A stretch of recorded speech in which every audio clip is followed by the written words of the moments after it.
Tonight, something changes not because the world becomes kinder, but because you become unshakable. Because the truth is simple, most anger isn't power. It's permission. It's the moment you hand your peace to someone who didn't earn it. So let's take it back.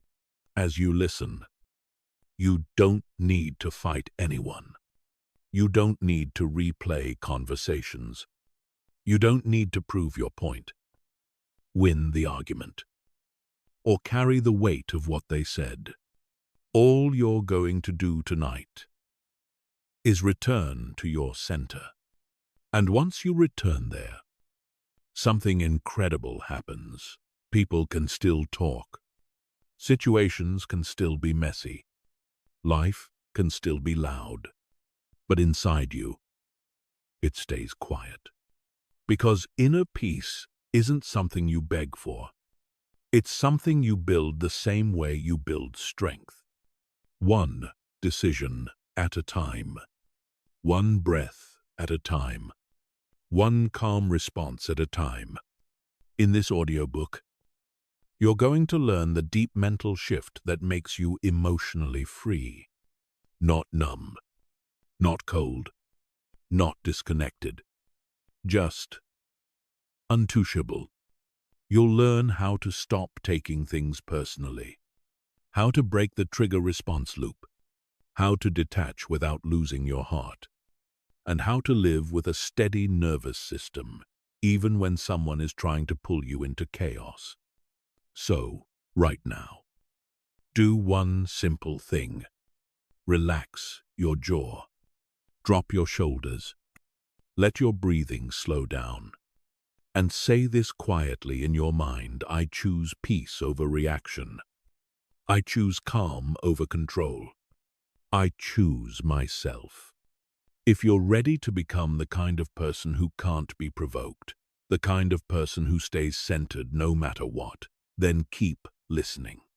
Because from this moment forward, you're not here to be emotionally controlled. You're here to be free. Anger feels real because it is experienced in the body. It shows up as heat in the chest, tightness in the jaw, pressure behind the eyes, or a sudden rush of energy that feels urgent and demanding. When it appears, it can feel immediate, personal, and impossible to ignore. But what you're about to understand tonight is gentle and freeing. Anger is an experience, not an identity. It is a signal, not a command. And most importantly, it is temporary, even when it feels overwhelming. Most people believe anger comes from outside of them, from words, from disrespect, from unfairness, from being misunderstood. But anger does not live in people, situations, or events. It lives in interpretation. Between what happens and how you feel, there is a quiet space. That space is so subtle that most people never notice it. And because they don't notice it, they believe their reactions are automatic. But they're not. Anger feels real because the nervous system treats perceived threat as real. Your brain does not distinguish between physical danger and emotional meaning. A raised voice, a critical comment, or a dismissive look can activate the same internal alarms as something truly dangerous. Not because you are weak, but because your mind learned long ago how to protect you. Anger originally developed as a defense, a way to create boundaries, a way to push danger away, a way to say, "This matters." At one time, it served you. But what once protected you can quietly become a prison if it runs without awareness. Here is the shift that changes everything. Anger is not proof that something is wrong with you. It is proof that something is being interpreted as a threat. and interpretations can change. You are not angry because someone spoke. You are not angry because something went wrong. You are angry because a meaning was attached. Perhaps the meaning was, I'm not respected. I'm not seen. I'm not valued. I'm losing control. I'm not safe. The mind reacts not to reality, but to meaning. And when meaning feels threatening, the body responds automatically. That's why anger can feel so convincing. It moves faster than thought. It floods the system before logic has time to speak. But here is the truth that dissolves its power. What arises automatically does not have to be obeyed. Just because a thought appears does not mean it is true. Just because a sensation arises does not mean it defines you. Just because anger is felt does not mean it must be acted upon. Most people don't suffer because they feel anger. They suffer because they believe it is them. They say, I am angry, instead of anger is passing through me. That single sentence shapes an entire life. When anger becomes identity, it feels permanent. When anger is seen as energy, it becomes movable. Tonight, you're learning to separate who you are from what you feel. You are the awareness, noticing the sensation. You are the space in which the emotion appears. You are not the emotion itself. Anger feels real because it is embodied. But embodiment does not equal truth. Clouds feel real in the sky, yet the sky is untouched by them. In the same way, anger may pass through your nervous system, but it does not alter the deeper calm that exists beneath it. That calm has always been there. You may not have noticed it because life trained you to react quickly, to explain, to defend, to respond. But reaction is learned, and what is learned can be unlearned. The moment you stop arguing with anger, it softens. The moment you stop identifying with it, it loosens. The moment you stop feeding it meaning, it fades. Anger needs resistance or justification to survive. Without those, it has nowhere to land.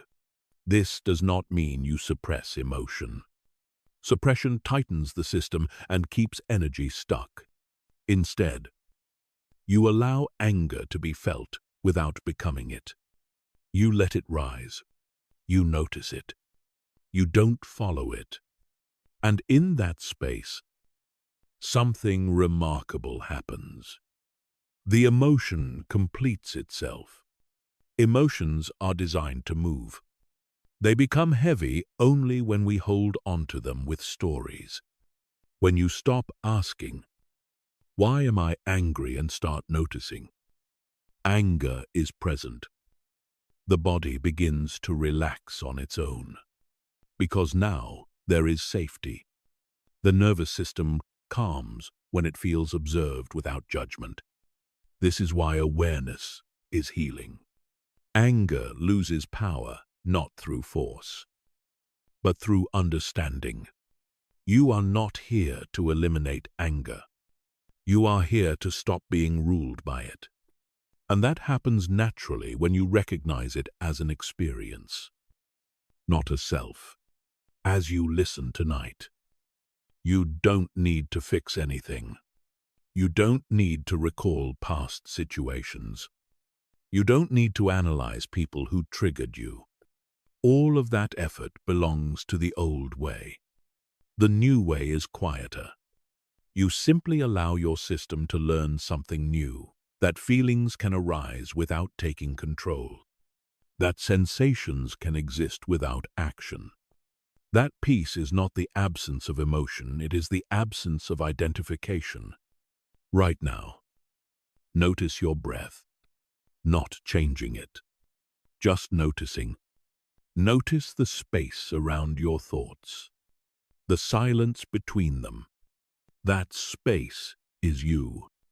Anger may visit that space, but it does not own it. And as your mind begins to understand this, not intellectually, but experientially, something shifts. You stop bracing for reactions. You stop anticipating conflict.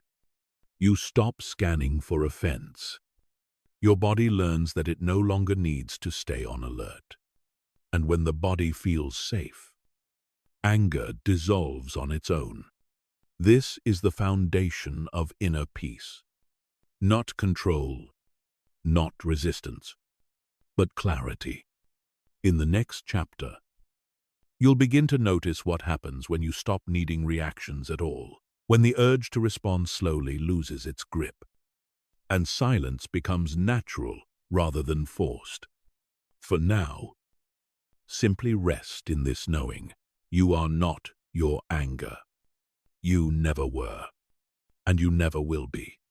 Let that understanding settle gently as you continue listening. There is a quiet shift that changes everything. It doesn't announce itself. It doesn't arrive with force or effort. But once it happens, life never feels the same again.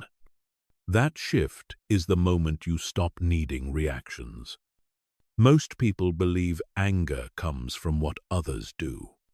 But in reality, anger is fueled by something much subtler: the need for a response, a validation, a correction, or an acknowledgement. The need to be seen, the need to be understood, the need to be respected, the need to be right. As long as this need exists, peace is conditional. It depends on how others behave, what they say, what they don't say, how they look at you, how quickly they respond. And that is why peace feels fragile for so many people. Because when your calm depends on someone else's reaction, you are never fully at rest. The mind stays alert, scanning, waiting, preparing to defend. But the moment you no longer need anything back from the world, something inside you softens. Not because you gave up, but because you grew beyond dependency. Needing reactions is not a flaw. It's a learned survival strategy. At some point in life, reactions mattered. Approval meant safety. Attention meant connection. Being heard meant belonging. So the nervous system learned to equate response with security. But that chapter is over now. You no longer need to extract reassurance from people's behavior. You no longer need confirmation to feel whole. You no longer need agreement to feel grounded. And tonight, your system is beginning to recognize that. The need for reaction creates tension because it keeps your energy outward. It places your center of gravity outside yourself. You become reactive, not because you are emotional, but because your sense of stability is outsourced. When someone responds the right way, you feel calm. When they don't, your system tightens. This cycle can run for decades without being questioned, until one day, you notice something simple and profound. Nothing actually happens when you don't react. The world doesn't collapse. Your identity doesn't disappear. You don't lose yourself. In fact, you gain yourself. At first, not reacting can feel uncomfortable. There may be an urge to explain, to correct, to defend, to speak. This urge is not wisdom, it's habit.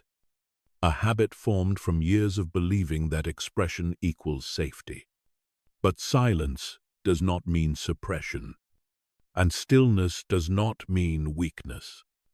It means you are no longer feeding energy into unnecessary loops. When you stop needing reactions, you stop rehearsing conversations in your head. You stop replaying moments. You stop planning responses that never need to happen. Your mind becomes quieter, not because you forced it to be, but because it no longer has a job to perform. Peace begins when effort ends. You may notice that when you don't react, situations resolve themselves more often than expected. Words lose momentum. Tension dissolves. People move on, because reactions are fuel. And without fuel, fire cannot continue. This is not about strategy or control. It's about nervous system regulation. When you stop reacting, your body learns that it is safe to remain calm, and calm becomes your default. You don't need to announce boundaries. You don't need to prove strength. You don't need to demonstrate composure. Your presence does that for you. The moment you stop needing reactions, your energy returns inward. You feel more settled, more self-contained, more complete. Not closed off, just whole. This wholeness is what people often mistake for detachment. But it's not distance. It's integration. You are fully present, but no longer pulled. Fully aware, but no longer hooked. Fully engaged with life, without being entangled by it. When someone speaks sharply, you hear words, not threats. When plans change, you notice inconvenience, not catastrophe. When silence appears, you feel space, not rejection. This is what inner freedom feels like. Not emotional numbness, not indifference, but sovereignty.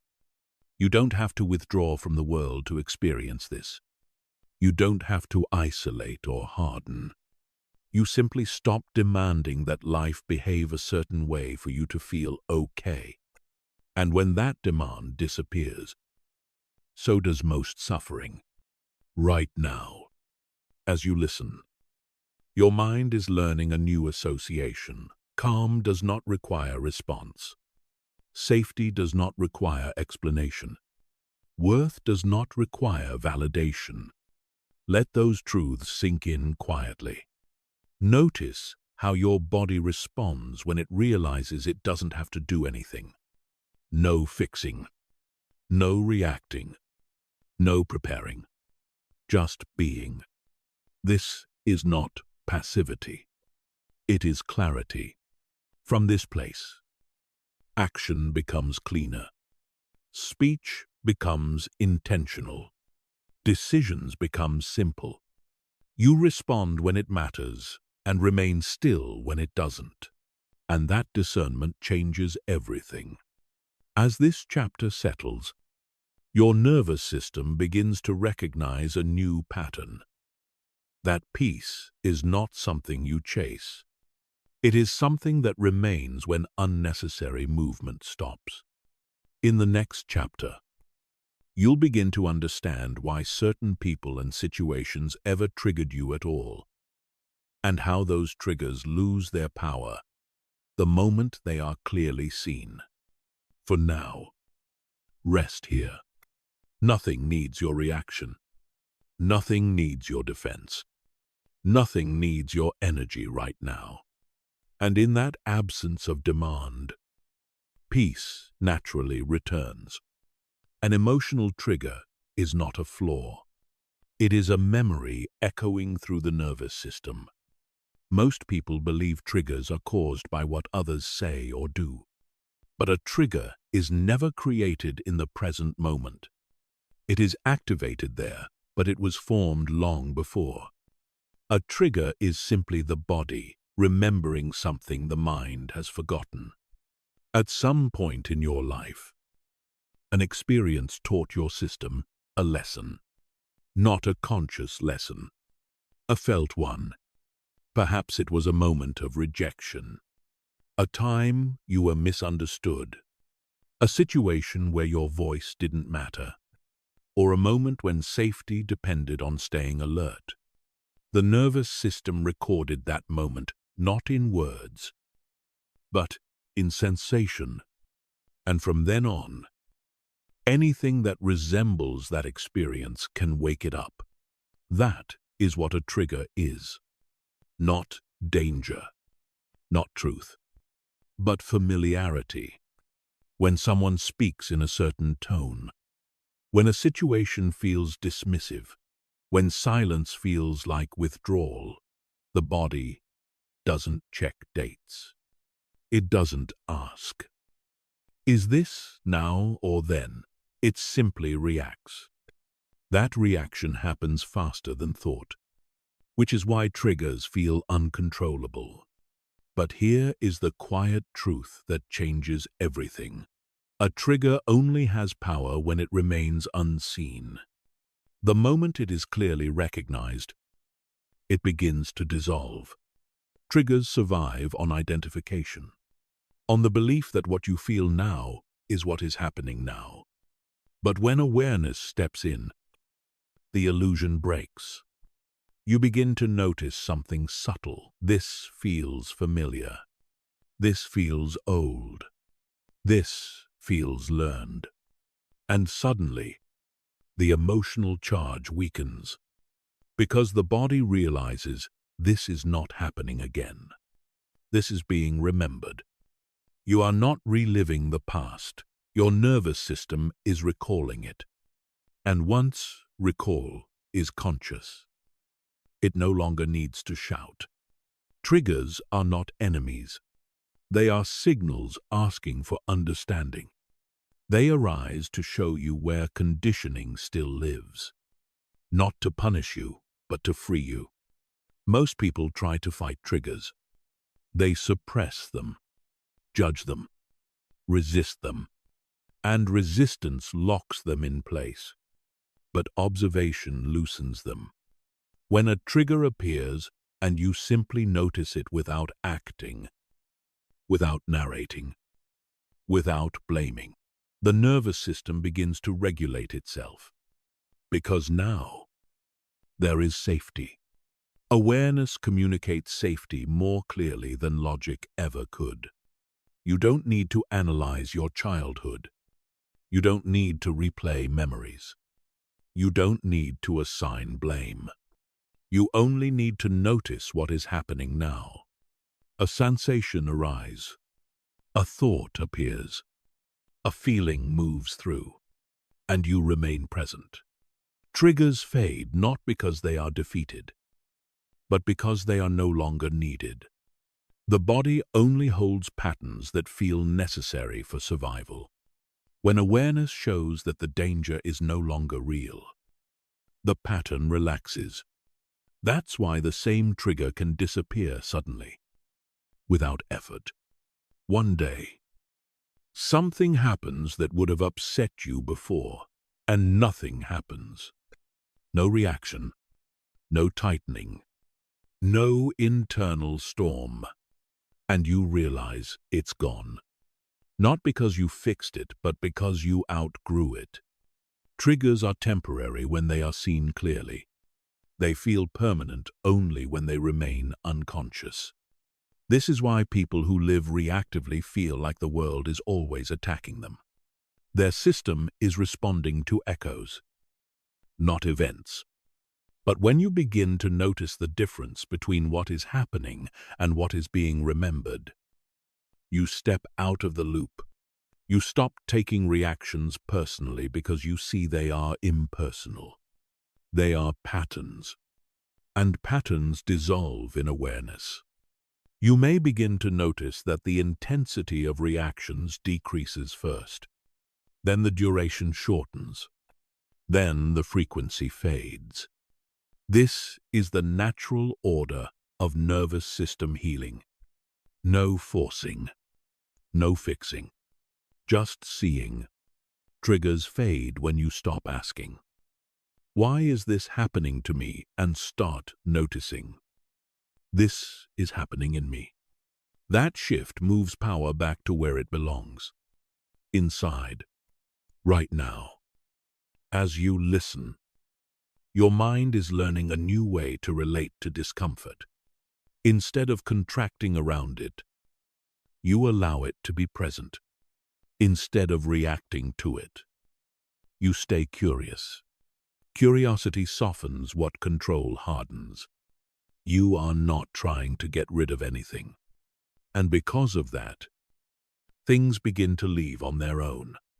This is how emotional freedom develops.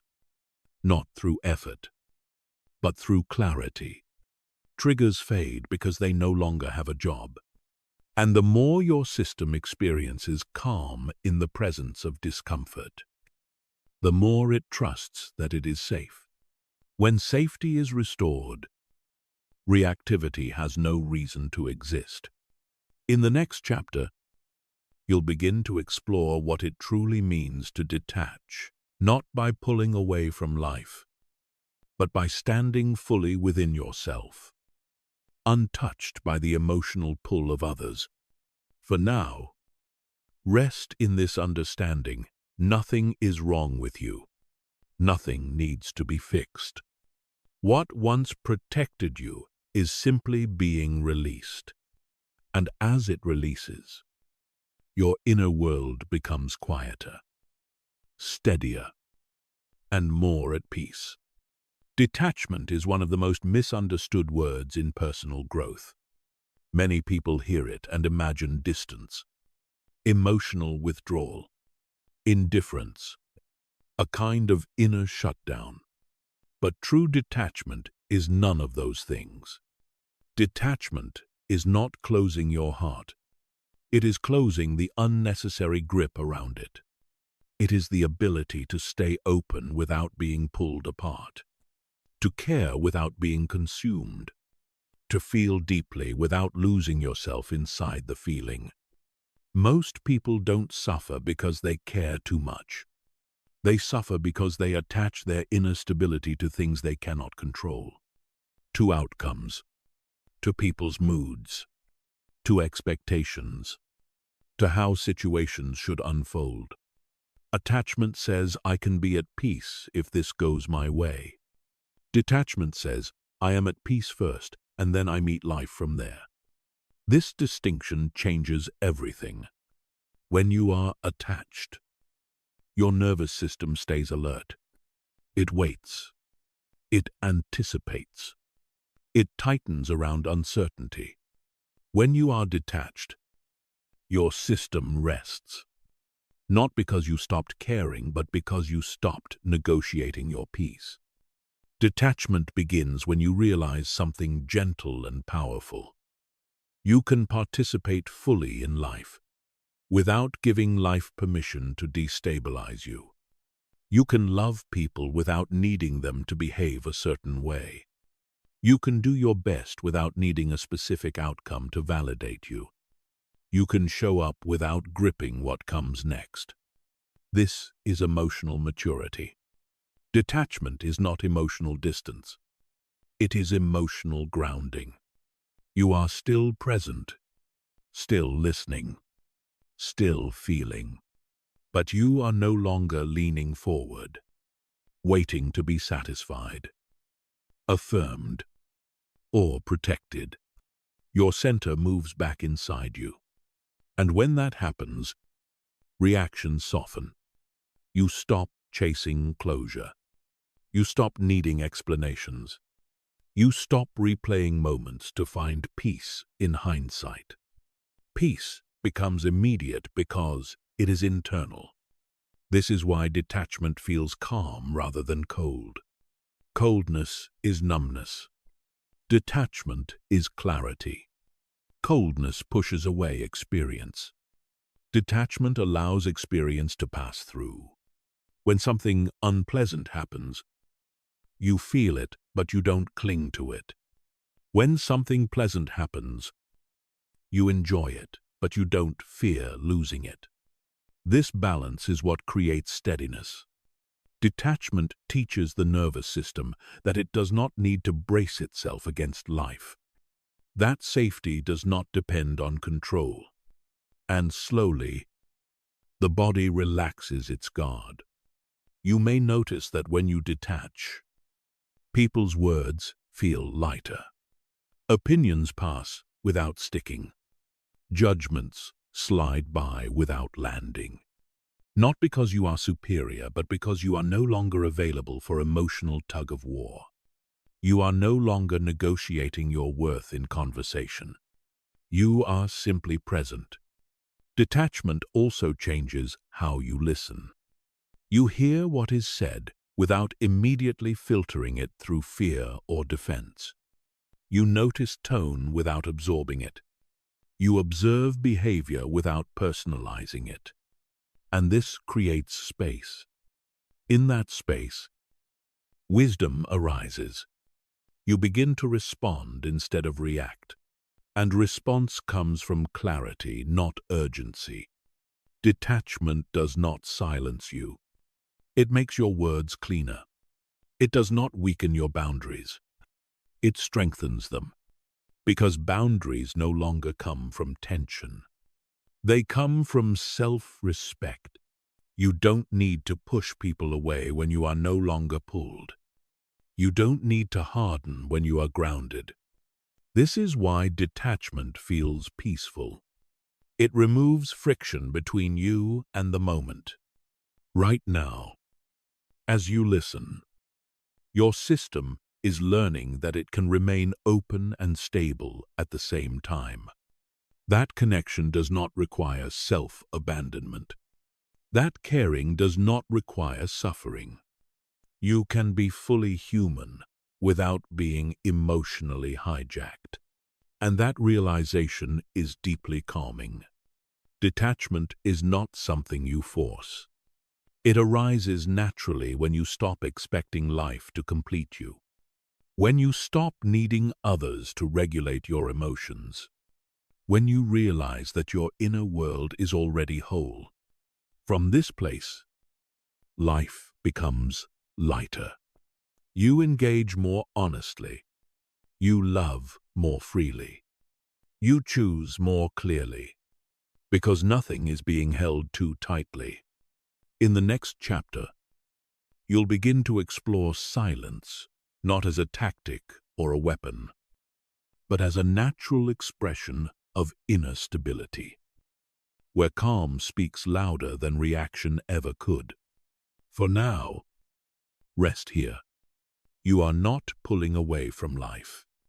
You are standing firmly within yourself. And from that place, nothing needs to be pushed away for peace to remain. Silence is often misunderstood as something you do, something you choose as a tactic, something you use to win, to dominate, or to withdraw. But true silence is not an action. It is a state. It arises naturally when there is nothing inside you that needs to react. Most people speak because something inside them feels unsettled. A need to clarify, a need to correct, a need to be seen, heard, or validated. Words become a way to release inner tension. So silence is not the absence of sound. It is the absence of inner pressure. When pressure dissolves, silence appears on its own. This is why silence feels powerful, not because it intimidates others, but because it signals stability within. When you are silent from a grounded place, your nervous system is not bracing, it is resting. And rest is strength. You don't need to hold silence. You don't need to perform it. You don't need to make a point with it. Silence becomes natural when your inner world is settled. This is very different from silence that comes from fear. Fear-based silence is tense. It holds breath. It tightens the body. It waits for danger to pass. But grounded silence is relaxed. Breathing continues. Awareness stays open. Nothing is being avoided. This is the silence you are learning now. It is not resistance. It is presence. When someone speaks emotionally, your silence does not mean you don't care. It means you are listening without absorbing. When someone provokes, your silence does not mean you are weak. It means your system is not hooked. Silence becomes the natural outcome of not needing to fix anything. There is nothing to correct, nothing to prove, nothing to defend. And because there is no inner movement, there is no outer reaction. This kind of silence feels calm, not heavy. You may notice that when you stop filling space with words, situations often resolve themselves. Energy settles. Momentum fades. Tension loses direction. Because most conflict survives on response. Without response, it has nowhere to go. This is not strategy. It is physics. Noise requires friction. Silence removes it. Silence also creates clarity. When you stop responding immediately, you begin to hear more. Not just words, but tone, pacing, emotion, intonation. You sense what is really happening beneath what is being said. And this awareness changes how you move. You no longer speak from impulse. You speak from understanding. And often, you realize there is nothing that needs to be said at all. Silence becomes a form of trust. Trust in your own stability. Trust that you don't need to manage every moment. Trust that peace does not require constant expression. This trust allows the body to relax deeply. Right now, as you listen, your nervous system is learning that it can stay quiet without danger. That stillness is safe. That not responding does not mean losing control. In fact, it restores it. Silence is not about withholding. It is about conserving. Your energy is finite. Where you place it matters. When you speak unnecessarily, energy disperses. When you remain silent from clarity, energy gathers. And gathered energy feels calm, grounded, and whole.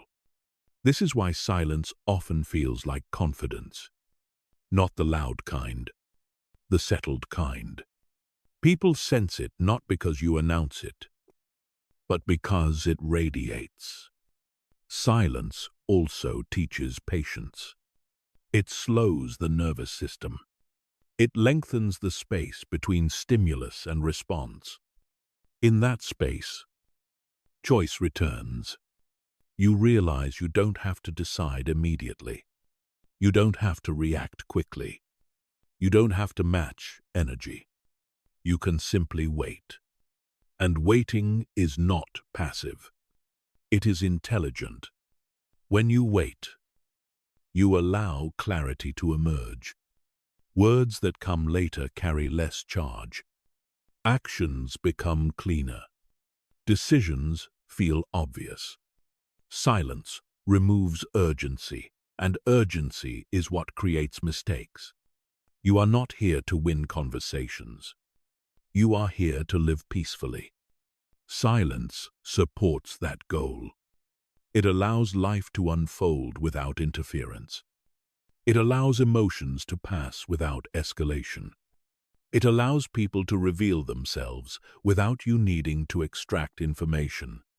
Silence gives you perspective. You see patterns more clearly. You notice what repeats. You recognize what truly matters. And because of that, you respond less. But when you do respond, it matters more. Silence does not make you invisible. It makes you centered. You are still present. still engaged, still aware, but no longer pulled outward. As this chapter settles, notice how your body feels when nothing is required of you. No response, no explanation, no performance. Just being here, breathing continues. Awareness remains. This is inner stability. Silence is simply the sound of that stability being undisturbed. In the next chapter, you will begin to explore what happens when nothing is taken personally, when words and actions pass through awareness without sticking, and peace becomes your default state. For now, rest in this quiet. Nothing needs to be said. Nothing needs to be done. And in that simplicity, calm deepens naturally. There is a moment in inner growth when something fundamental shifts. Things still happen. People still speak. Situations still unfold. But somehow, none of it lands the way it used to. This is the moment when nothing is taken personally. Not because you stopped caring. Not because you became indifferent. But because you finally understand where things truly come from. Most emotional pain is not caused by events. It is caused by interpretation. Taking something personally means believing that what someone says or does is about you. But in reality, almost nothing ever is. People speak from their inner state, from their stress, from their conditioning, from their unmet needs, from their fears, expectations, and habits. Words are shaped by inner weather. When someone is calm, their words are calm. When someone is tense, their words carry tension. When someone is afraid, their words carry fear. Rarely do words carry truth about you. They carry information about the speaker. Taking things personally is a form of misplacement. You place responsibility for someone else's inner world onto your own nervous system. And that is a heavy burden to carry. But once this becomes clear, the burden begins to lift. You realize that tone is not truth. Emotion is not accuracy. Reaction is not reality. When someone speaks sharply, it reflects their state, not your worth. When someone withdraws, it reflects their capacity, not your value. When someone criticizes, it reflects their perception, not your identity. This understanding is deeply calming. It allows you to listen without absorbing. You hear words, but they do not define you. You notice behavior, but it does not determine your inner state. This is emotional freedom. Taking things personally creates constant tension because it keeps the nervous system on alert. It scans for threat. It anticipates rejection. It braces for judgment. But when you stop personalizing, the body relaxes. Because there is no longer an attack to defend against. You are no longer negotiating your self-worth in every interaction. You begin to experience conversations without inner commentary. No internal debates. No rehearsed replies. No mental justifications. Just presence. This presence changes how you relate to the world. You stop reacting to words. You start noticing patterns. You stop feeling offended. You start feeling informed. You stop defending yourself. You start trusting yourself. And trust is stabilizing. Taking nothing personally does not mean you allow mistreatment. It means your boundaries are not emotional reactions. They are clear decisions. You can say no without anger. You can step away without resentment. You can speak up without needing to be understood. Because your inner state is no longer dependent on external approval. You don't need people to agree with you for you to feel steady. You don't need recognition for you to feel complete. This is why peace becomes consistent. Not because the world changes, but because your interpretation does. You may notice that when you stop personalizing, your body stays relaxed even in situations that once felt uncomfortable. The heart doesn't race. The jaw stays loose. Breath remains steady. The nervous system recognizes this is not a threat, and safety returns. Safety is the foundation of calm. When you feel safe, you don't need to react. You don't need to withdraw. You don't need to fight. You remain. And remaining is powerful. Right now, as you listen, your mind is learning to separate self from stimulus, to observe words as sound, to observe behavior as movement, without attaching meaning to your identity. This separation is not distance. It is clarity. You are not disconnecting from people. You are disconnecting from misinterpretation. And that creates space. In that space, you begin to see how often suffering was optional. Not because you did something wrong, but because you believed something that was never true. The belief that everything was about you. Once that belief softens, everything becomes lighter. You move through interactions with ease. You listen more deeply. You respond more thoughtfully. And sometimes, you don't respond at all, because nothing needs to be added. In the next chapter, you'll explore what happens when expectations fall away, when you stop needing people to meet internal standards for you to feel okay, and freedom becomes natural rather than earned. For now, rest here. Nothing needs to be taken personally. And in that realization, peace settles gently, not as an effort, but as a natural state. There is a quiet form of freedom that very few people ever experience. It does not come from having more. It does not come from being understood. It does not come from finally getting what you hoped for. It comes from one simple shift. Expect nothing. Most emotional suffering is born from expectation. Not from what happens, but from what you thought should happen. You expect people to understand you. You expect fairness. You expect loyalty. You expect effort to be returned.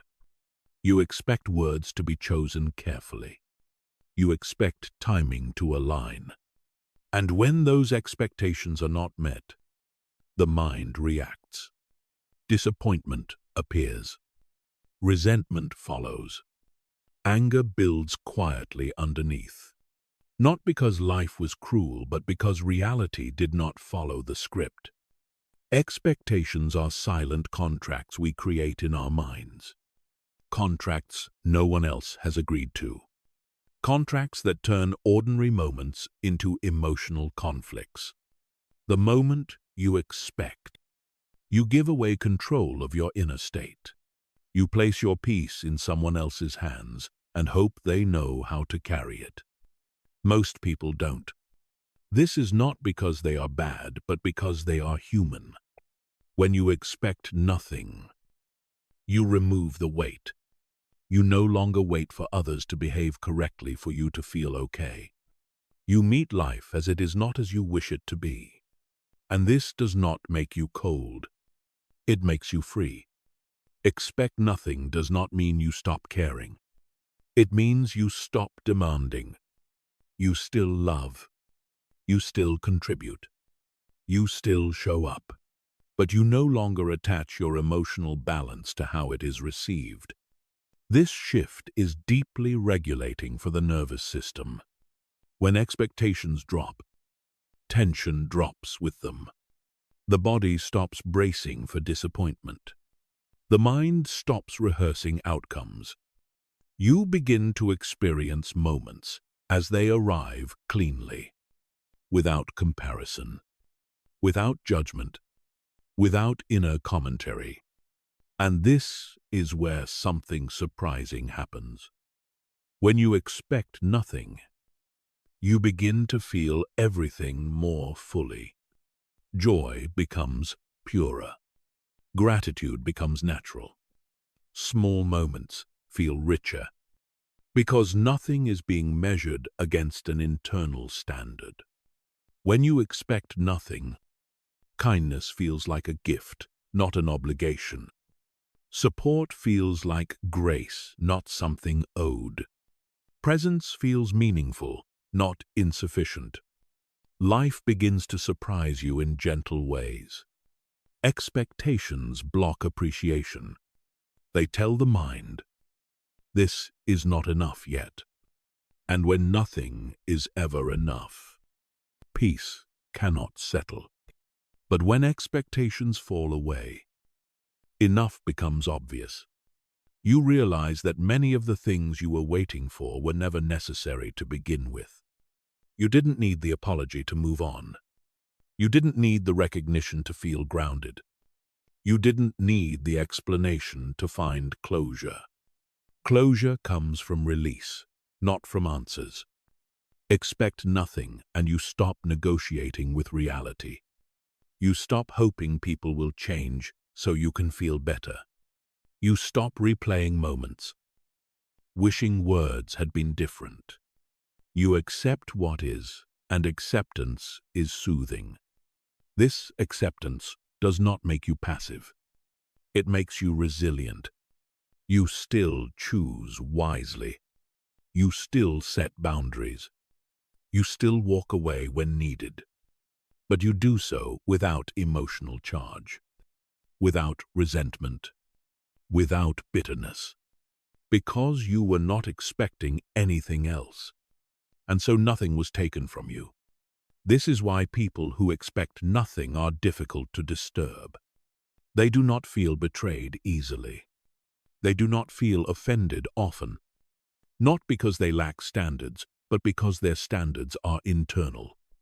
They hold themselves to clarity, not others to compliance.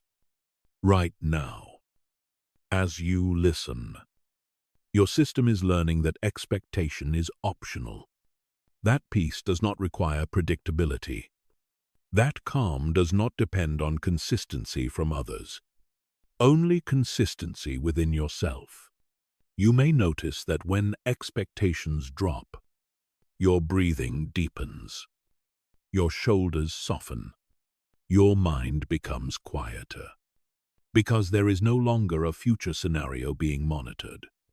No longer a disappointment being prepared for. You are here, and being here is enough. Expect nothing also frees you from emotional debt. You stop keeping score. You stop tracking who gave what, who did more, who failed to show up, because you are no longer transacting emotionally. You give because it aligns with who you are, not because you want something back. And giving from alignment feels clean. There is no resentment afterward. No silent hunger. No disappointment waiting to surface.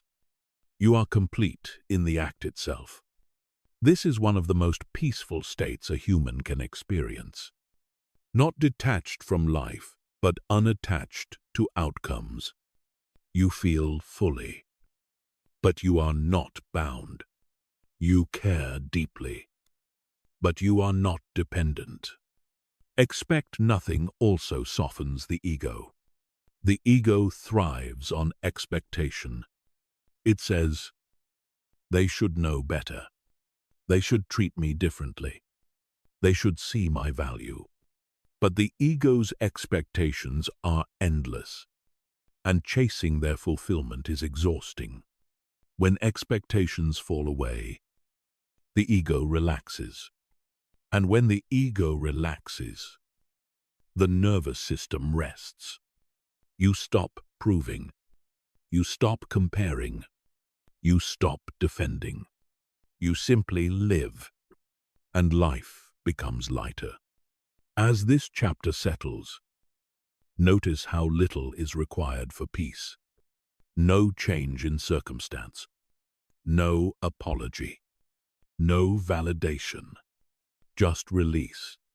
In the next chapter, you will explore forgiveness not as something you do for others, but as a direct release of tension from your own nervous system, allowing you to move forward without carrying emotional weight. For now, rest in this understanding. You do not need life to behave differently for you to feel calm. You only need to stop demanding that it does. Expect nothing, and in that openness, peace has space to stay. Forgiveness is often misunderstood as a moral decision, something you should do, something that proves maturity, kindness, or spiritual growth. But forgiveness has nothing to do with morality. Forgiveness is biological. It is neurological. It is the moment your nervous system is finally allowed to stand down. When something painful happens, the body reacts first. Before thought, before logic, before meaning, the nervous system tightens to protect you.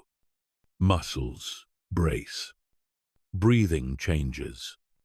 Attention narrows. This is not weakness. It is intelligence. Your body is designed to remember danger so it can prevent it in the future. But sometimes, the danger passes and the body never receives the update. Resentment is not anger toward another person. Resentment is the nervous system holding a posture of defense long after the threat is gone. It is the body saying, "Stay ready. This could happen again." So, the tension stays. The memory replays. The emotional charge remains alive. Forgiveness is not saying what happened was acceptable. It is saying this no longer requires protection. Until that signal is sent, the body cannot relax. This is why resentment feels heavy. It is literally unrelieved tension. You can forgive someone mentally and still feel tight emotionally. That is because forgiveness does not happen in thought. It happens in the body. Forgiveness is the moment your breath no longer shortens when you remember. The moment your jaw no longer tightens. The moment your stomach stays soft. That is the moment the nervous system releases the guard. And when the guard drops, peace appears, not as an idea, as a sensation. Most people try to forgive by forcing understanding, by reframing the story, by convincing themselves they should be over it. But forcing forgiveness keeps tension alive. The body does not respond to arguments. It responds to safety. Forgiveness happens naturally when the nervous system feels safe enough to let go. That safety does not come from others apologizing. It does not come from justice being served. It does not come from answers. It comes from internal stability. When your system realizes, "I am not in danger anymore," the holding pattern ends. Forgiveness is not forgetting. It is remembering without activation. The event may still exist in memory, but it no longer triggers a stress response. And without stress, there is no suffering. This is why forgiveness often arrives quietly, not as a dramatic moment, not as a declaration, but as neutrality. One day, the name appears in your mind, and nothing happens. No reaction, no heat, no tightening, just space. That space is freedom. Forgiveness does not erase the past. It removes the past from the present until forgiveness occurs. The body believes the past is still happening. It stays alert. It stays guarded. It stays ready. Forgiveness tells the body, this chapter is closed, and the body listens. This is why forgiveness restores energy. Resentment consumes attention. It keeps part of your awareness anchored to what was. When forgiveness happens, attention returns to now. You feel lighter, clearer, more available. Not because someone changed, but because you did. Forgiveness is not weakness. It is regulation. It is the nervous system returning to baseline. You are not excusing behavior. You are excusing your body from the burden of holding tension forever. Forgiveness does not mean reconciliation. It does not mean reopening doors. It does not mean trusting again. It means you are no longer carrying the weight. You can forgive and still choose distance. You can forgive and still set boundaries. You can forgive and still move forward alone. Forgiveness is internal. Boundaries are external. They do not conflict. Forgiveness is what allows boundaries to exist without anger. Without forgiveness, boundaries are rigid. They come from fear. With forgiveness, boundaries are calm. They come from clarity. As you listen now, your body may already be releasing layers of tension. Not because you decided to forgive, but because safety is increasing. Your breath is slower. Your shoulders are lower. Your system is resting. And a resting system lets go naturally. You cannot forgive while bracing, but you can forgive while resting. This is why forgiveness often comes during sleep, meditation, or quiet listening. The body finally feels safe enough to stop holding. Forgiveness is not something you do. It is something that happens when vigilance is no longer necessary. You may notice memories losing their emotional charge. Situations that once felt sharp now feel distant. This is not avoidance. It is completion. The nervous system has finished processing the event. Forgiveness is the completion of an emotional cycle. Until it completes, energy remains trapped.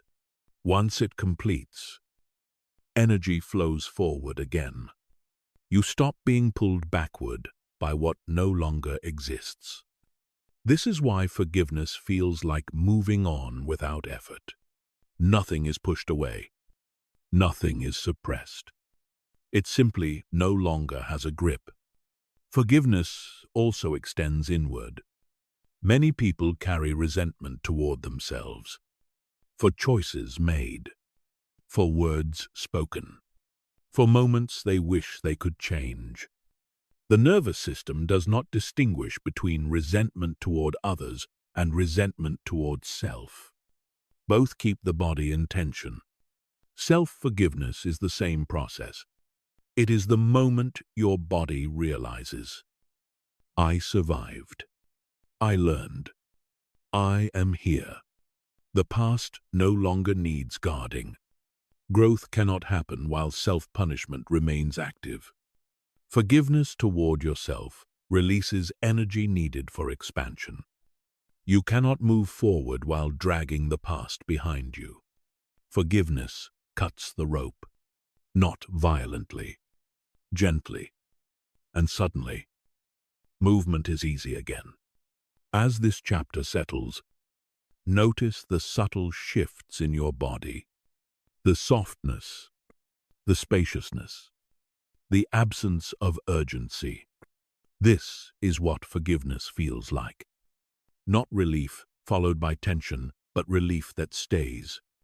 In the next chapter, you will explore what happens when your inner world becomes so calm that nothing can enter without permission, when peace is no longer something you defend, but something that protects itself. For now, rest here. Nothing needs to be resolved. Nothing needs to be fixed. Your nervous system knows how to release when it finally feels safe enough to do so. And tonight, it is learning that safety again. There comes a point in inner growth where peace no longer feels fragile. It no longer feels like something you must protect, defend, or maintain with effort. It becomes stable, quiet, self-sustaining.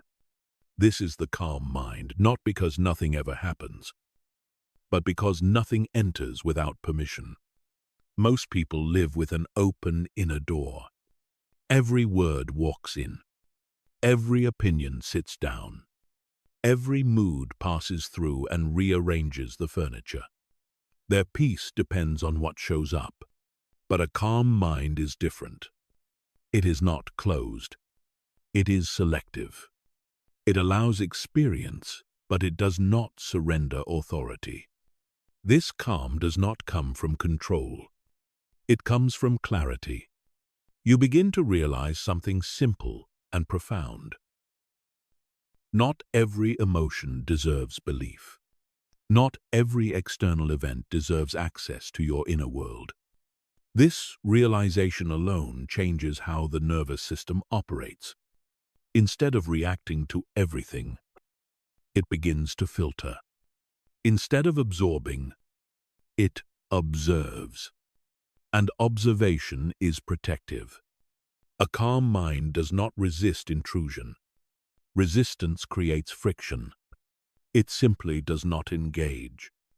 When something arises, a thought, a command, a situation, you notice it at the doorway.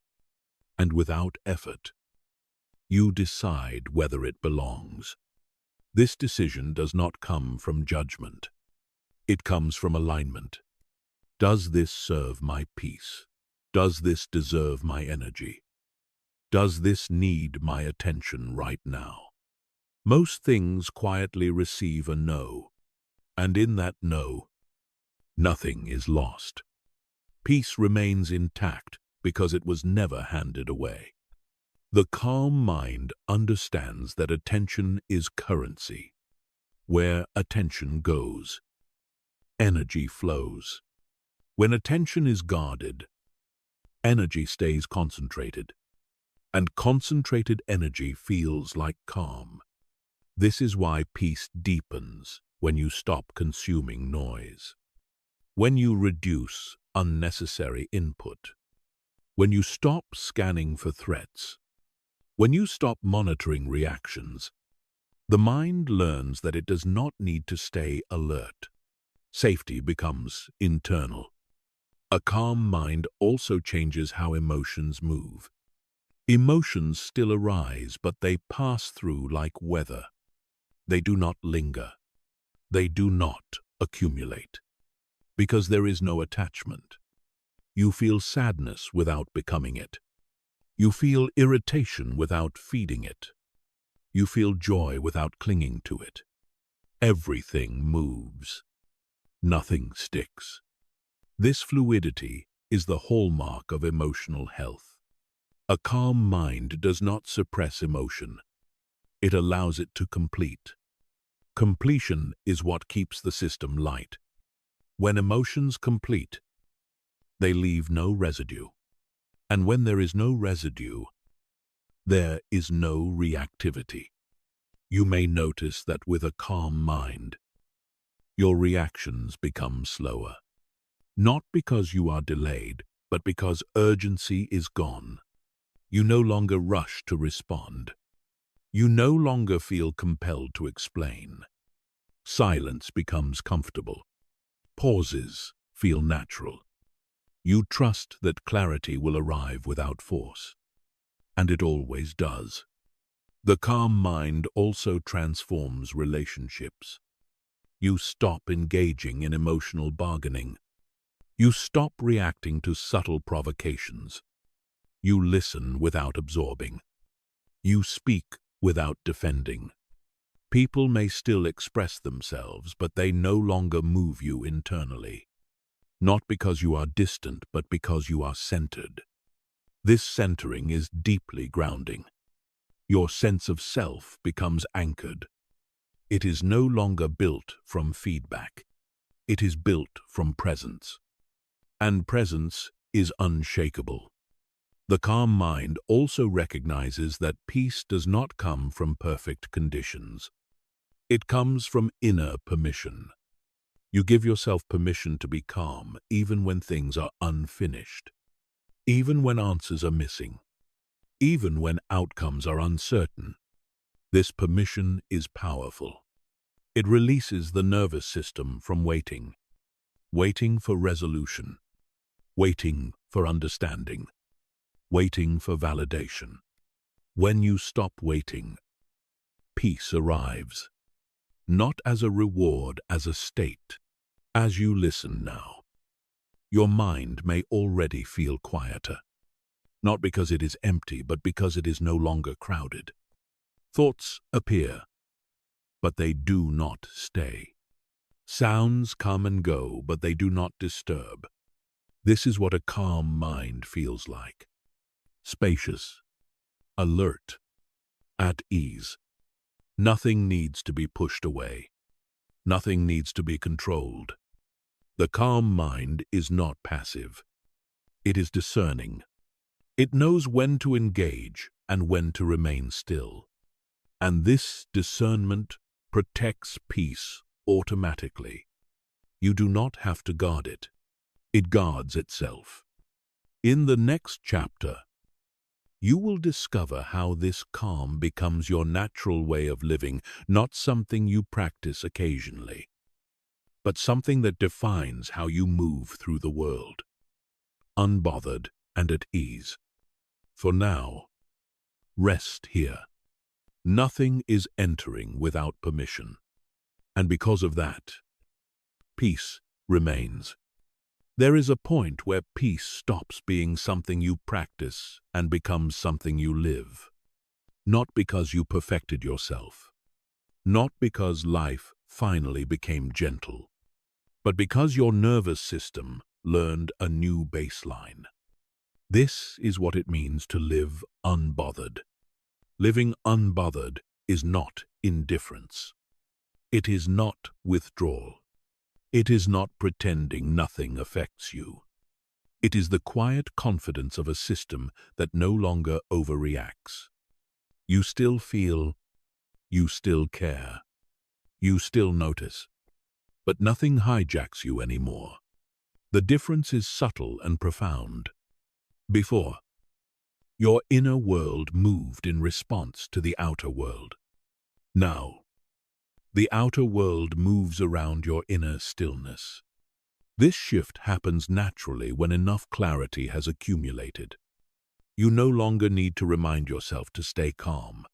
Calm shows up on its own. You no longer need to manage emotions. They regulate themselves. You no longer need to protect peace. Peace protects itself. Living unbothered means your system understands something deeply. Most things do not require a response. Not because they are unimportant, but because they do not threaten who you are. When identity is no longer fragile, nothing needs defending. You stop waking up with emotional residue from yesterday. You stop carrying conversations forward in your mind. You stop anticipating conflict before it exists. Your energy returns to the present. This is what freedom feels like in the body. The shoulders rest. The breath deepens. The jaw softens. You move through the day with less friction. Situations still arise, but they pass through without leaving marks. This is because the nervous system has learned trust. Trust in your ability to respond wisely. Trust in your ability to remain centered.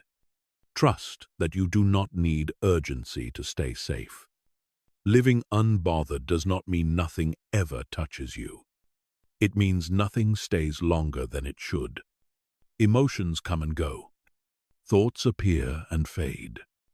Moments happen and complete. There is no accumulation. And without accumulation, there is no overwhelm.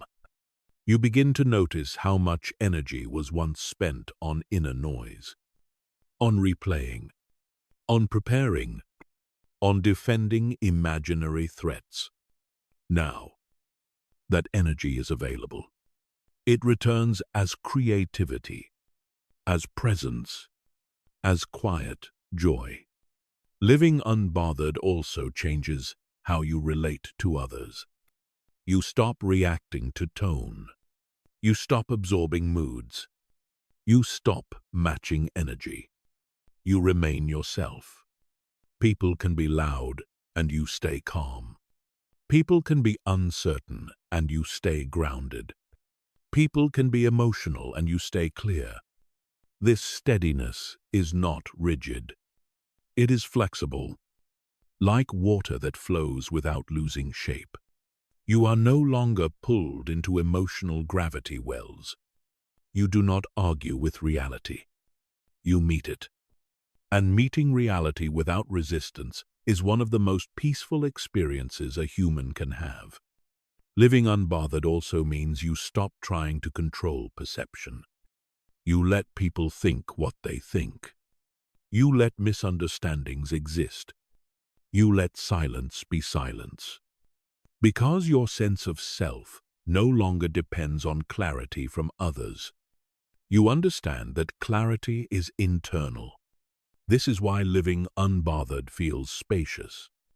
There is room inside you. Room to listen. Room to pause. Room to choose. You are no longer rushed by emotion. Time slows down. Not because the world changes pace, but because urgency disappears. And without urgency, presence expands. Presence becomes your home. You return to it again and again without effort. As this chapter settles, your system is integrating everything it has learned. That anger was never who you were. That reactions were optional. That triggers dissolve when seen.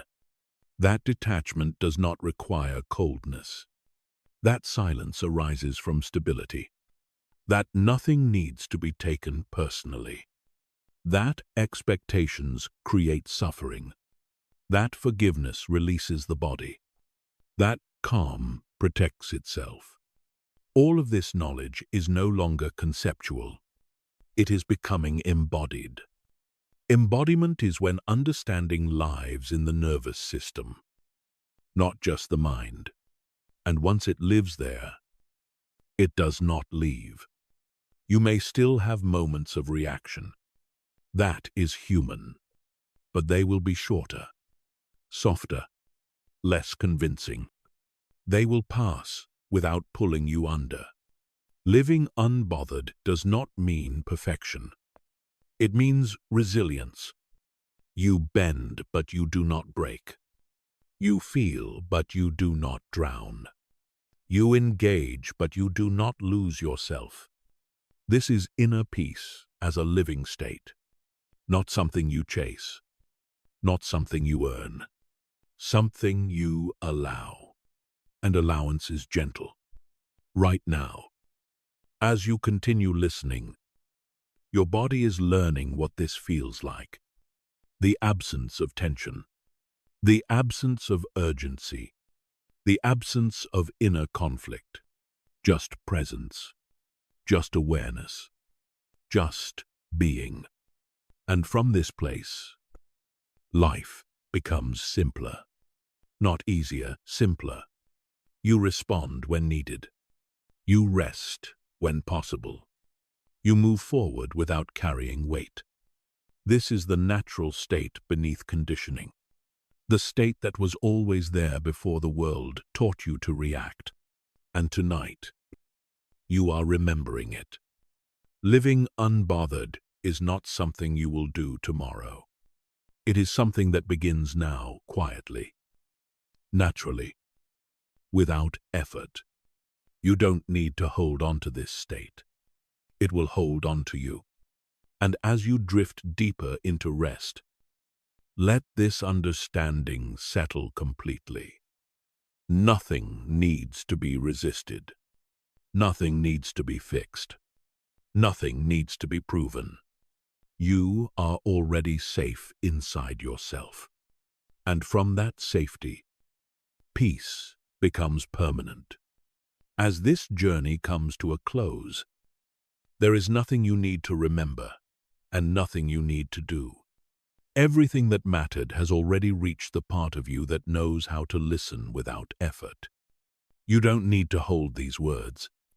You don't need to repeat them. You don't need to try to stay calm. Calm knows how to stay on its own. Tonight, your nervous system learned something important, that peace does not depend on control, that reactions are optional, and that you are safe inside yourself. From this place, rest becomes deeper. Breathing becomes slower. The mind no longer searches for threats. And when the body feels safe, it heals naturally. If you choose to listen to this audio again, do it not to fix anything, but to let familiarity deepen. Each time you listen, the calm state becomes easier to access, until one day you realize you didn't access it at all. You were already there. If this message helped you feel lighter, steadier, or more at ease, you don't need to respond outwardly. But if you'd like to anchor the experience, you may gently affirm within yourself, I choose peace. I choose clarity. I choose myself. That is enough. If you're part of the Sleep Success audiobook community, know that every audio here is designed to support deep rest, emotional balance, and inner strength quietly, safely, and naturally. You don't need motivation. You don't need willpower. You don't need effort. Just rest. And let the calm you've touched tonight continue working beneath the surface long after these words fade. Good night, and welcome back to yourself.